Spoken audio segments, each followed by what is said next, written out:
Hello friends, आपका स्वागत है मेरे इस प्यारे से YouTube channel EDU physics Hindi में।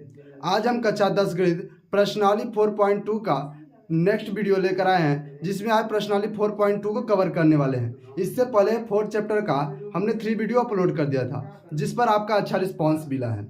आपको इस वीडियो के लास्ट में हम कुछ कमेंट बताएंगे, जिससे हमें मोटिवेशन मिलती है।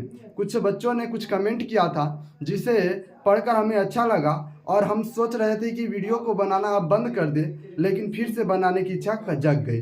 ठीक है, तो पहले हम इससे पढ़ेंगे, इसके बाद हम आपको बताएंगे कि वो आखिर कमेंट क्या था और किसने किया था। ठीक है, तो चलिए वीडियो को शुरू करते हैं। तो यहाँ पर क्वेश्चन नंबर 2 है। हमने क्वेश्चन नंबर 1 के 5 क्वेश्चन के बारे में पढ़ लिया था। क्वेश्चन नंबर 2 कह रहा है कि उदाहरण में दी गई समस्याएं हैं, यानी कोई उदाहरण नंबर 1 है। उदाहरण नंबर 1 में कुछ समस्याएं दी गई हैं, जो है कि x² - 45x + 324। एंड दूसरी समस्याएं हैं कि x² - 55x + 750 = 0। तो दोनों समस्याओं को हल करके यहाँ पर x की वैल्यू हमें फाइंड करनी है। तो यहाँ पर दो समस्याएं दी हैं, जिसमें से हम एक फर्स्ट वाली समस्या को सॉल्व करेंगे, सेकेंड वाली समस्या को आप अपने से सॉल्व कर लेंगे। मेथड सेम है, हम इसे छोड़ना चाहते थे लेकिन फिर हमने कवर कर लिया, नहीं तो बाद में आपका कमेंट आता है कि सर सेकेंड क्वेश्चन नहीं कराए। ठीक है, तो सेकेंड क्वेश्चन को भी हम करा देते हैं। तो यहाँ पर देखिए समस्या क्या है, कह रहा है कि x² - 45x + 324 = 0। ध्यान से समझिएगा, बहुत ही सिंपल है। तो यहाँ पर 324 बता रहा है कि मल्टीप्लाई कराने पर यानी गुणा कराने पर 324 आना चाहिए, और ये प्लस बता रहा है कि ऐड करना है, और ऐड करने पर कितना आना चाहिए, तो 45 ये बता रहा है। ठीक है, तो यानी कि मल्टीप्लाई कराने पर 324 और ऐड कराने पर 45 आना चाहिए। वो नंबर हमें फाइंड करना है, तो वह नंबर होगा 39 एंड 6। 39 एंड 6। इसे कैसे फाइंड करना है, तो 324 का आपको खंड करना है, उसमें जो नंबर बनेंगे उनसे आपको जुगाड़ लगाना होता है। ठीक ना, यहाँ पर हमने कर लिया है। तो यानी कि हमारे 39 एंड 6 बन देंगे। इसे कर लेते हैं। तो देखिए यहाँ पर हो जाएगा x² माइनस जो था उसे हमने अभी तक कॉपी किया है। अब यहाँ पर देखिए 45 को यहाँ पर समझिएगा, हम 39 + 6 तो लिख सकते हैं, 39 + 6 लिख सकते हैं। यानी इस 45 को हम लिखेंगे 39 + 6। लिखे तो 45, इसको ऐड करेंगे तो 45 ही आएगा, लेकिन बस लिखने का जो है तरीका हमने बदल दिया है। ठीक है, और यहाँ पर देखिए बाहर में x था तो x लगा दिया, प्लस 324 = 0।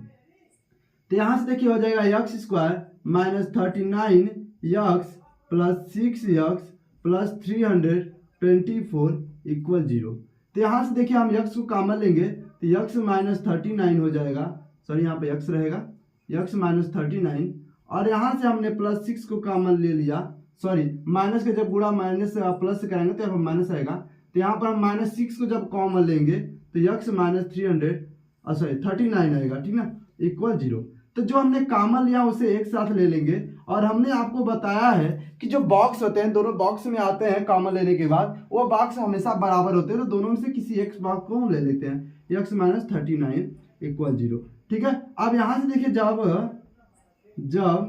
x - 6 = 0 होगा तब क्या हो जाएगा, तब हो जाएगा x = 6। ठीक है, और जब x - 39 = 0 होगा तब क्या हो जाएगा, तब हो जाएगा x = 39। आई होप कि समझ में आ गया होगा।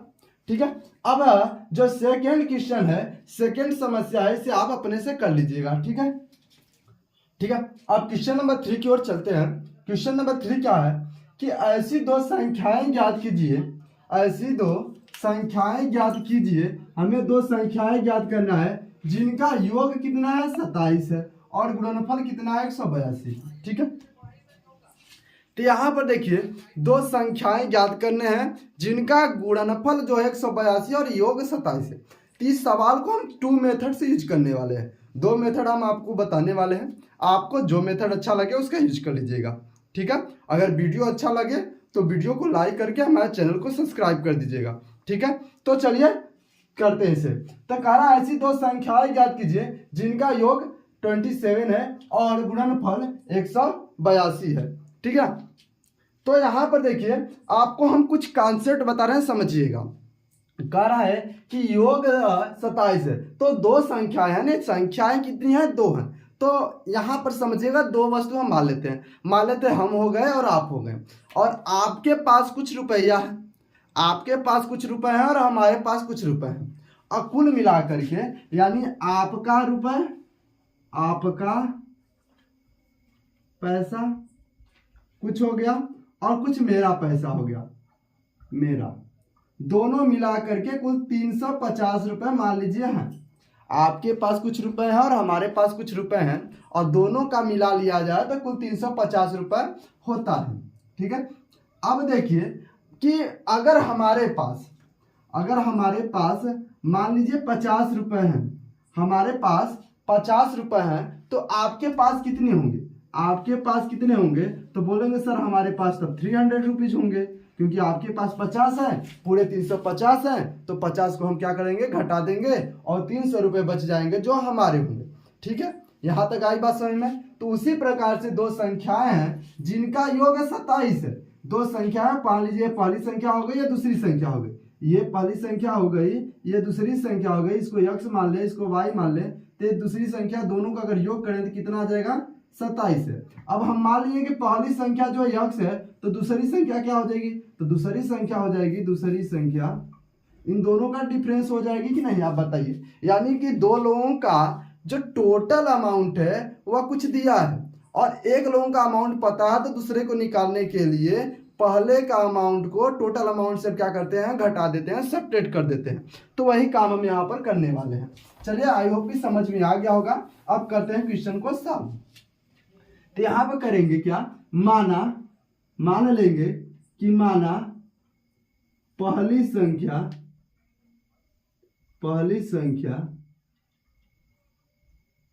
x है। ठीक है, मान लिए कि यहाँ पर कि पहली संख्या जो है x है। ठीक है, अब हम आपको बताए हैं कि जब पहली संख्या x है, टोटल 27 है, तो दूसरी संख्या क्या होगी? तो लिखेंगे इसलिए दूसरी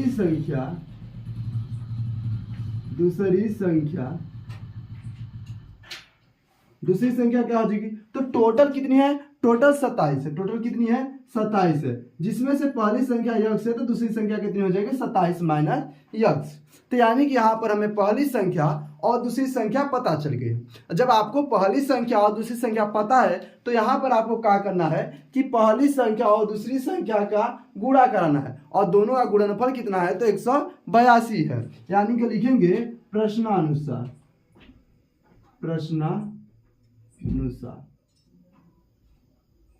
अब प्रश्नानुसार तो कह रहा है जिनका योग 27 है। चलिए हम समझ लिए कि योग 27 का यूज कर लिए। अब कह रहा है गुणनफल 182 है, यानी कि पहली संख्या x और दूसरी संख्या 27 माइनस x का अगर गुणा कराते हैं तो 182 आएगा। ये क्वेश्चन का कहना है। ठीक है, अब देखिए इसका हम गुणा कराएंगे। जब x का 27 से गुणा कराएंगे तो हो जाएगा 27x, और x का जब माइनस x से कराएंगे तो माइनस x स्क्वायर बराबर हो जाएगा 182। ठीक ना। अब देखिए यहाँ पर x स्क्वायर को पहले लिखेंगे तो माइनस x स्क्वायर हो जाएगा, पीछे 27 लिखेंगे तो प्लस 27x हो जाएगा, और 182 को बराबर कुछ साइड ले जाएंगे तो माइनस 182 बराबर 0। ठीक है, अब यहाँ से देखिए आगे माइनस है। जब आगे माइनस हो ना तो एक काम क्या करिए, या तो लिख दीजिए माइनस से गुणा करने पर, या माइनस कॉमन ले लिया करिए। तो यहाँ पर हम लिख देते हैं माइनस कॉमन ले लेते हैं। माइनस कॉमन ले लेंगे तो x स्क्वायर चिन्ह बदल जाएगा, जो प्लस है वो माइनस हो जाएगा और जो माइनस है वो प्लस हो जाएगा, ये अपोजिट हो जाएगा, इक्वल 0। यानी कि हो जाएगा x square minus 27x plus 182 equal 0। अब देखिए यहाँ पर पहले जैसा खंड बन गया है, इसे हमें हल करना है। तो गुणा करने पे 182 आना चाहिए, जोड़ने पर 27। ऐसा नंबर निकालने का तरीका हमने बता दिया है। अगर नहीं जानते हैं तो एक कमेंट कर दीजिएगा, इस पर हम एक अलग से वीडियो बना देंगे। ठीक है, तो यहाँ पर देखिए गुणा करने पे 182 आना चाहिए, जोड़ने पर 27 आना चाहिए। तो यहाँ पर हम क्या करेंगे, यहाँ पर देखिए वह संख्या जो बन रही है वह है 13 और 14। देख लीजिए, इनको जोड़ने पर 27 आएगा और घटा गुणा कर देंगे तो 182 आ जाएगा, यानी कि यक्स स्क्वायर माइनस। अब देखिए यहाँ पर 27 है और इनको अगर हम ऐड कर दें तो भी 27 होगा। तो इसको क्या हम लिख सकते हैं 13 प्लस 14 लिख सकते हैं और यक्स प्लस 182 इक्वल 0 हो जाएगा। यहाँ तक आई बात समझ में? क्लियर है? चलिए आगे चलते हैं। तो अब देखिए क्या करेंगे कि यक्स स्क्वायर हो जाएगा माइनस 13 यक्स और फिर माइनस का प्लस से मल्टीप्लाई करेंगे तो माइनस 14 यक्स प्लस 182 इक्वल 0 हो जाएगा। अब यहाँ से देखिए यक्स को कॉमन लेंगे तो यक्स कॉमन लेने के बाद यहाँ पर बचेगा 1 माइनस 13 और उसी प्रकार से यहाँ से माइनस 14 कॉमन लेंगे तो यक्स माइनस कितना हो जाएगा 13। ठीक ना। अब दोनों कोष्टक बराबर आ गया, इसका मतलब हमारा क्वेश्चन सही है। इस साइड में हम कर लेते हैं तो यहाँ पर हो जाएगा यक्स माइनस 14 एक हो जाएगा और एक हो जाएगा यक्स माइनस 13 इक्वल 0। अब यहाँ से देखिए यक्स को हम जब ठीक है तो यहाँ से यक्स बराबर कितना हो जाएगा 14 और यक्स बराबर यहाँ से कितना हो जाएगा यक्स बराबर हो जाएगा 13, यानी कि लिखेंगे अतः वह संख्या है। अब ध्यान दीजिए, जब हम x की वैल्यू 14 रखेंगे तो पहली संख्या 14 रखेंगे तो दूसरी संख्या कितनी निकलेगी 13, और जब पहली संख्या 13 रखेंगे तो दूसरी संख्या 14 निकलेगी, यानी 14 13 13 14। तो यहाँ पर हमको संख्याएं ज्ञात करनी है तो एक संख्या 13 और एक संख्या 14 होगा, यानी वह संख्या है 13 और 14 होगी। आई बात समझ में? ये आपका आंसर हो गया। बहुत ही इजी क्वेश्चन था। चलिए ठीक है, अब चलते हैं नेक्स्ट क्वेश्चन की ओर। क्वेश्चन नंबर 4 है कि दो क्रमागत धनात्मक पूर्णांक ज्ञात कीजिए जिनके वर्गों का योग 365 है। ठीक है, दो क्रमागत, इस क्वेश्चन के बाद उस कमेंट के बारे में हम बताएंगे। ठीक है, तो देखिए कह रहा है दो क्रमागत धनात्मक पूर्णांक ज्ञात कीजिए जिनके वर्गों का योग कितना है 365 है। चलिए इस सवाल को समझने से पहले थोड़ी सी चीज समझ लेते हैं कि सर यहाँ पर जो है बात किया है दो क्रमागत धनात्मक पूर्णांक क्या है।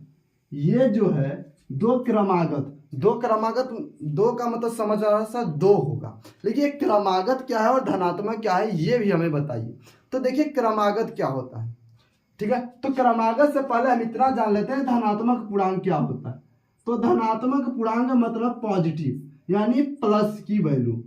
कौन क्या होता है? Plus value.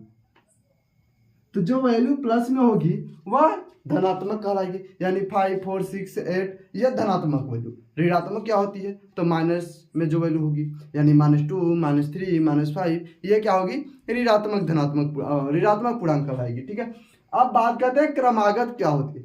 क्रमागत क्रम के आगे वाला जो होता है उसे क्रमागत कहते हैं। यानी कि अगर हम एक संख्या ले 13, एक संख्या लेते हैं 13, तो 13 का क्रमागत क्या होगा? 13 का क्रमागत होगा 14, यानी इसमें क्या किए हम +1 किए हैं। ठीक ना, 13 का क्रमागत 14 हुआ, यानी इसमें हमने +1 किया। अब पूछा जाए 14 का क्रमागत क्या होगा तो बोलेंगे सर 15 होगा, क्योंकि इसमें भी +1 करेंगे। यानी क्रमागत संख्या क्या होती है? कोई एक संख्या होगी जिसके में +1 अगर करते जाए तो अगली संख्या निकलती चली जाएगी, उसे हम क्रमागत संख्या कहते हैं।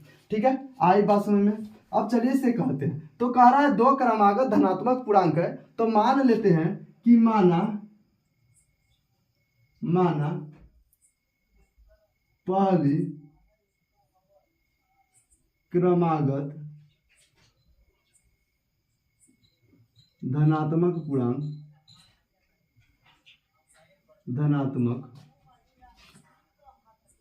पूर्णांक यक्स है। अब जब पहली धनात्मक पूर्णांक यक्स हो गई तो दूसरी क्या होगी? अगली क्या होगी? तो इसमें एक जोड़ देंगे, यक्स है तो x + 1 हो जाएगी, इसलिए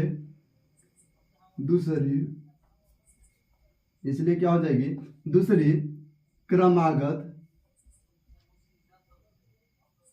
धनात्मक पूर्णांक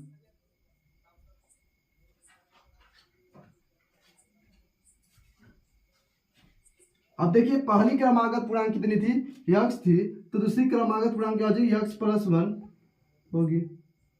ठीक ना, आई बात समझ में, पहली यक्स थी दूसरी यक्स प्लस 1 हो गई। अब कह रहा है कि जिनके वर्गों का योग 365 है, यानी पहली क्रमागत सॉरी गुणन योग, हाँ, तो प्रश्नानुसार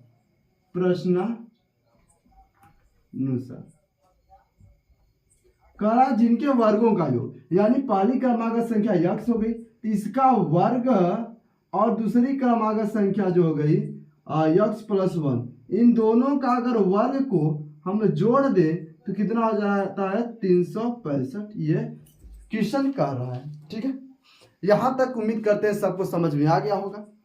अब देखिए यहां पर थोड़ा सा ध्यान देना है, यहाँ पर यक्स स्क्वायर है, इसका स्क्वायर करेंगे तो यक्स स्क्वायर हो जाएगा प्लस, यहाँ पर देखिए यक्स प्लस 1 का होल स्क्वायर है, यानी यहाँ पर हम फार्मूला यूज करेंगे a प्लस बी का होल स्क्वायर। आई होप कि आपको आता होगा, तो इसे हम डायरेक्ट यूज कर लेते हैं। तो यहाँ पर हो जाएगा x square plus 1 plus 2 x equal 365। तो यहाँ से देखिए यक्स स्क्वायर को हम ऐड कर देंगे तो 2x स्क्वायर हो जाएगा, फिर यहाँ पर देखिए 2x हो जाएगा। अब प्लस 1 है, अब 365 को 75 कहते हैं माइनस 365 इक्वल 0। अब यहाँ पर देखिए क्या हो जाएगा, 2x स्क्वायर प्लस 2x, आप देखिए 365 से 1 को घटा देंगे तो कितना हो जाएगा, माइनस 364 इक्वल 0। अब यहाँ पर एक बात आप नोटिस कर पाए, आप इसे सॉल्व करना चाहते हैं कर लीजिए, जरूर बताए थे, नहीं तो यहाँ पर आप एक चीज नोटिस किए होंगे कि जो 2 है इस सभी भी पॉइंट में, सभी भी नंबर्स में 2 है। तो यहाँ पर हम क्या करेंगे, 2 को कॉमन ले लेंगे, तो यहाँ से 2 कॉमन लिए तो यक्स स्क्वायर यहाँ से हो जाएगा यक्स माइनस 182 इक्वल 0। अब 2 का इधर गुणा करा देंगे तो हो जाएगा x square plus x minus 182 equal 0। ठीक है, यहाँ तक समझ में आया। अब देखिए यहाँ पर x square plus x minus 182 equal 0। ठीक है,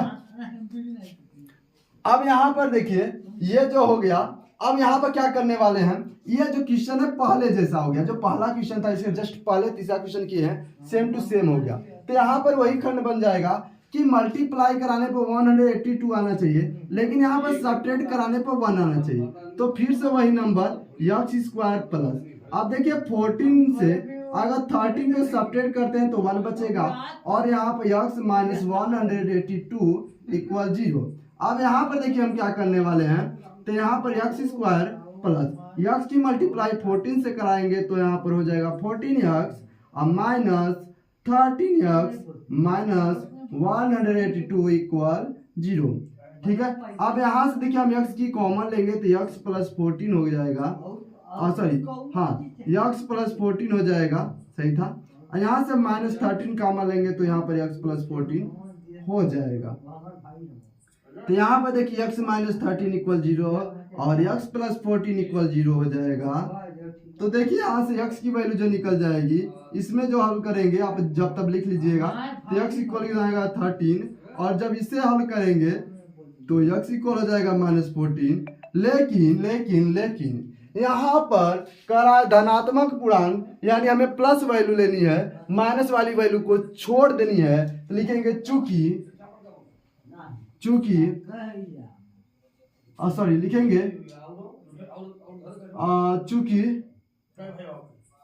x इक्वल माइनस 14 एक ऋणात्मक पूर्णांक है, x इक्वल माइनस 14 को छोड़ने पर छोड़ देंगे। अब इसके बाद जस्ट एक सेकेंड, चलिए साइड में आ रहा होगा, साइड में कर लेते हैं। अब देखिए x इक्वल माइनस 14 को हम छोड़ देते हैं तो हमारे पास जो नंबर बचता है वो कौन है, तो वह है x इक्वल 13, यानी कि पहली क्रमागत संख्या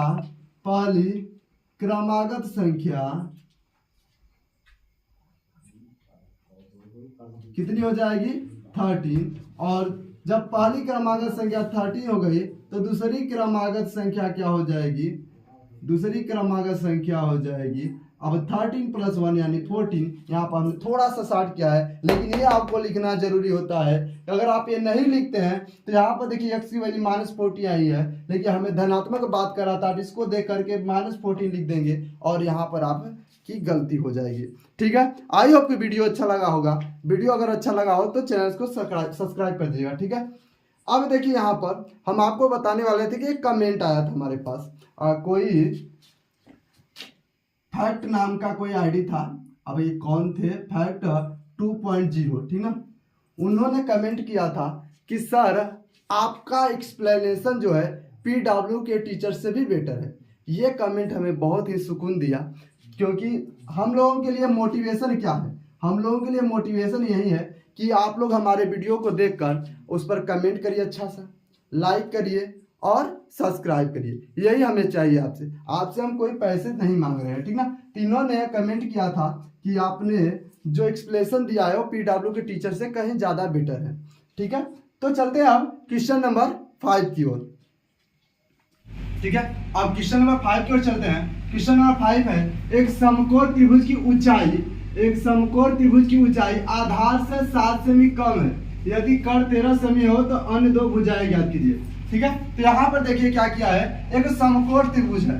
तो अब आपको ये पता करना होगा पहले कि समकोण त्रिभुज होता क्या है। तो समकोण त्रिभुज क्या होता है कि वह त्रिभुज जिसका एक कोण 90 अंश का हो, उसे क्या कहते हैं हम, समकोण त्रिभुज कहते हैं। तो यहाँ पर देखिए 90 अंश का कोण बन गया, ये समकोण त्रिभुज हो गया। इसे हम आधार के नाम से जानते हैं, इसे हम आधार के नाम से जानेंगे, और इसे ऊंचाई को हम लंब भी कहते हैं। ठीक ना, ऊंचाई इसे हम लंब भी कहते हैं। आई बात समझ में। तो कह रहा है कि त्रिभुज आधार से 7 सेमी कम है, इसमें जो कहे उसे ही मान लेते हैं। इस चैप्टर में क्या करते हैं, जिसके पहले वाले चैप्टर में मैंने कहा था कि जिससे कहे उसी में करना है, यहाँ पर जिससे कहे उसी को मान लेना है। तो यहाँ पर आधार से कहा है तो आधार को मान लेंगे, लिखेंगे माना आधार यह सेंटीमीटर है, यह सेंटीमीटर है। ठीक है, तो मान लिया कि आधार जो है यह सेंटीमीटर है, तो यहाँ पर आधार जो है यह सेंटीमीटर हो जाएगा। तो लिखेंगे ये, इसलिए ऊंचाई कितनी हो जाएगी, तो कह रहा है आधार से 7 सेमी कम है, तो हमारा आधार यक्स है और ऊंचाई 7 सेमी कम है, तो 7 घटा देंगे। ठीक है, ये हो जाएगी ऊंचाई। कह रहा है कि कर्ण जो है 13 सेंटीमीटर, यानी ये यक्स हो गया, यक्स -7 हो गया, और ये कितना हो गया 13। तो यहाँ पर हम यूज करने वाले समकोण त्रिभुज के लिए पाइथागोरस प्रमेय। तो लिखेंगे पाइथागोरस प्रमेय से, क्या लिखेंगे, पाइथागोरस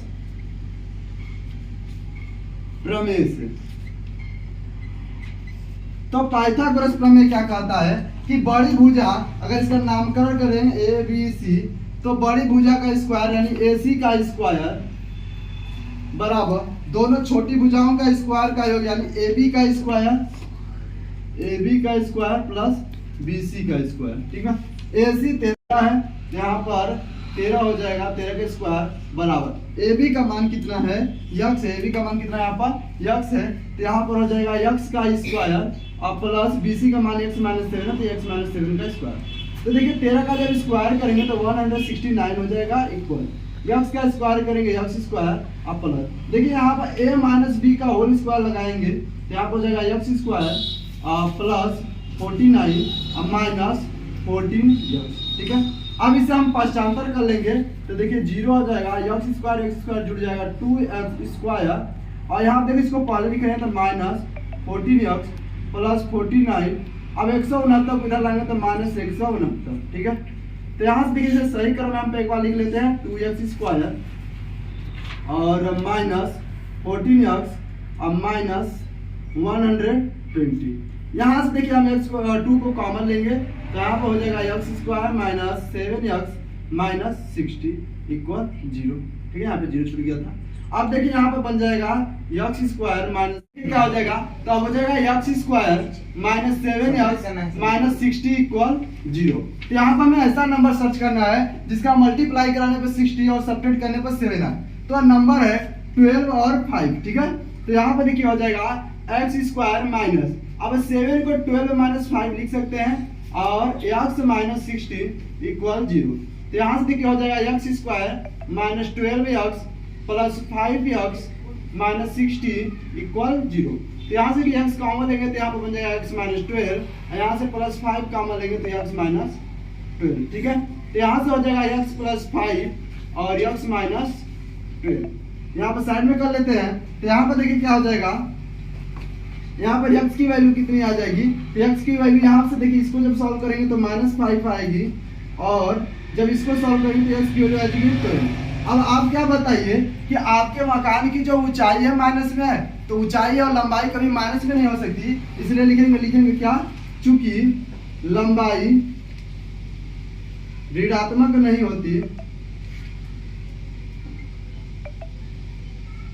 होती इसलिए x बराबर -5 को छोड़ने पर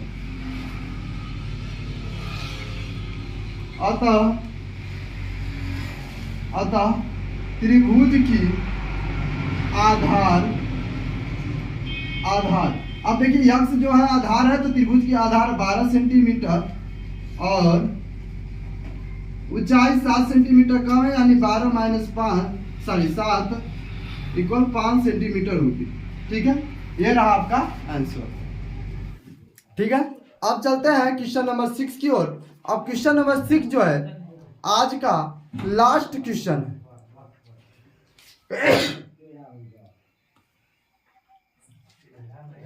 तो क्वेश्चन नंबर 6 जो है आज का लास्ट क्वेश्चन है। यहां पर हम प्रश्नावली 4.2 को खत्म करते हैं। डेली आपको सुबह 7 बजे, यानी डेली आपको सुबह 7 o'clock पर आपको वीडियो मिल जाया करेगी। अब जब हम एक चैप्टर मैथ कंप्लीट करेंगे और साथ में एक चैप्टर साइंस भी कंप्लीट करेंगे, यानी पहले एक वीक में मैथ को कवर करेंगे, फिर नेक्स्ट वीक में साइंस को कवर करेंगे। कोशिश करेंगे अगर टाइम मिले तो दोनों सब्जेक्ट को हम पढ़ा दें, मैथ और साइंस को इक्विवेलेंट लेकर चले। नहीं टाइम मिल पाता है तो भी आपको डेली एक वीडियो मिलेगा और हम आपको सिलेबस को कंप्लीट कराने की गारंटी देते हैं। पहले से ही हमने कई सारे चैप्टर्स को कवर कर लिया है। आपको जिस चैप्टर पर वीडियो चाहिए उस चैप्टर को कमेंट बॉक्स में कमेंट कर दीजिएगा, हम उस पर वीडियो बना देंगे। तो चलिए चलते हैं क्वेश्चन नंबर 6 की ओर। तो क्वेश्चन नंबर 6 कह रहा है कि एक कारखाना है, समझिएगा हमने क्वेश्चन यहाँ पर राइट नहीं किया है, यहाँ पर हम ऐड कर देंगे। ठीक है, तो यहाँ पर देखिए आपसे कह रहा है कि एक कंपनी है। अब कंपनी में एक दिन देखा गया कि जो नग का निर्माण लागत है, जो नग की निर्माण लागत है, एक दिन में जितने बर्तन बनते हैं ना, उस बर्तन की संख्या के 2 गुने से 3 अधिक है। बर्तन की जो संख्या है उसके 2 गुने से 3 अधिक है, तो नग निर्माण लागत पूछा है। तो यहाँ पर मान लेंगे क्या मानेंगे, माना बर्तनों की संख्या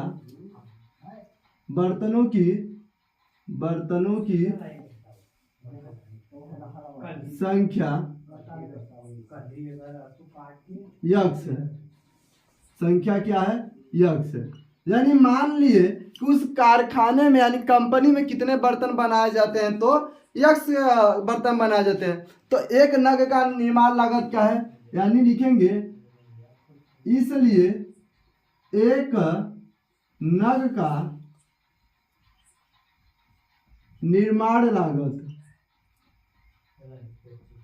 अब निर्माण लागत क्या होगा, तो उस दिन जितने बर्तन बनाए गए ना, कितने बर्तन बनाए गए हैं, यक्स, उसका 2 गुना कर दो, चलो 2 से गुणा कर दिए, से 3 अधिक है यानी 3 है।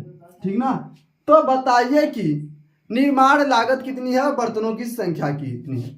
बता दिया है कि कुल निर्माण लागत कितनी है, 90 रुपए। कुल नग निर्माण लागत कितना है, 90 रुपए है।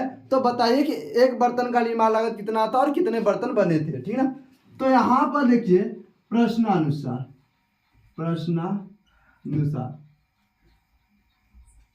तो देखिए कह रहा है कि बर्तनों की संख्या का आप बताइए। जैसे आप शॉप पर जाते हैं और इस तरह के 3 मार्कर खरीदते हैं जो हमारे पास है। एक मार्कर का रेट जो है 25 रुपए है। एक मार्कर का रेट कितने है, 25 रुपए है। तो 3 मार्कर का रेट कितना होगा, तो आप बोलेंगे सर 75 रुपीज़। क्या किए, एक मार्कर का दाम का पूरी संख्या से गुणा कर दिए, तो कुल कितने बन रहे हैं, यक्स बन रहे हैं। एक का लागत कितना है, 2x + 3 है, तो टोटल कितना हो जाएगा, तो दोनों का गुणा कराना पड़ेगा ना, तो गुणा करा दिए 2x + 3 इक्वल कितना हो जाएगा, तो 90।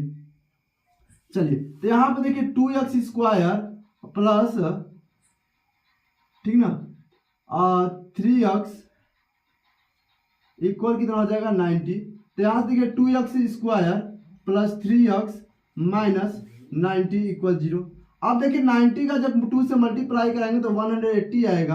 अब मल्टीप्लाई कराने पर 180 आना चाहिए, जबकि सब्ट्रैक्ट कराने पर कितना आना चाहिए, 3।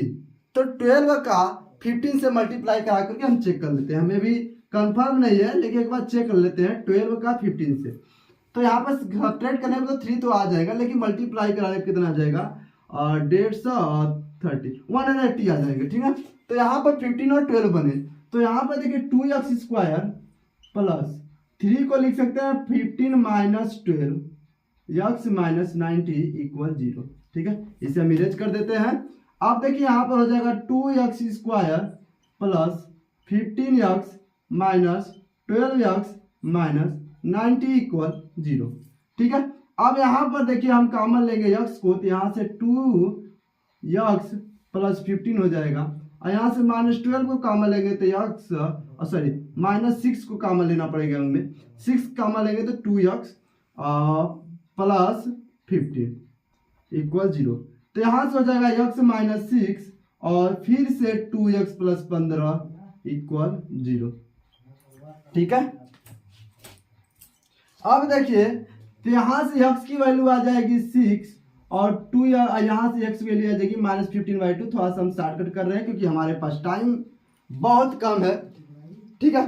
तो यहाँ पर देखिए ये हो जाएगा।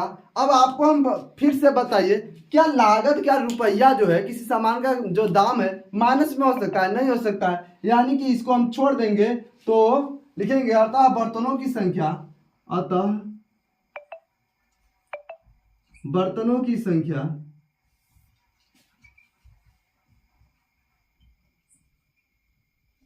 कितनी हो जाएगी, -15/6 तथा नग निर्माण लागत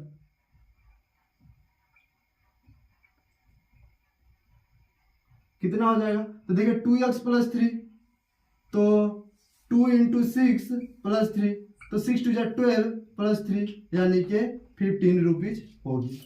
आई बात समझ में।